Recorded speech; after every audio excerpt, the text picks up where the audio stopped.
Israel has struck back at Iran. Iranian state media reported explosions near an army base in the central city of Isfahan and said drones were shot down.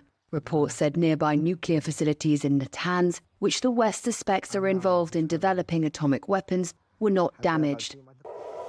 The apparent strike comes days after Iran fired hundreds of drones into Israel in retaliation for the attack on the Iranian embassy in Damascus in Syria.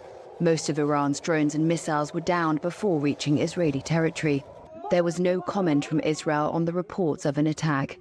Iran's Foreign Minister Hossein Amir-Abdollahian on Thursday had told the United Nations Security Council that Israel should refrain from any action. Iran's legitimate defense and countermeasures have been concluded. Therefore, the Israeli regime, the terrorist Israeli regime, must be compelled to stop any further military adventurism against our interests. Certainly, in case of any use of force by the Israeli regime and of violating our sovereignty, the Islamic Republic of Iran will not hesitate a bit to assert its inherent right to give a decisive and proper response to it, to make the regime regret its actions. Iran state media says flights have been suspended over several cities.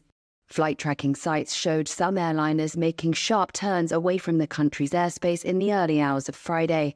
Israel had warned it was going to retaliate against Iran's April 13th missile and drone attack.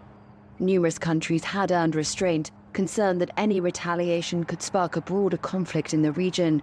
One Reuters source said the US was notified of the Israeli strike, but not involved. Iran's president has said the country would deliver a severe response to any attack on its territory.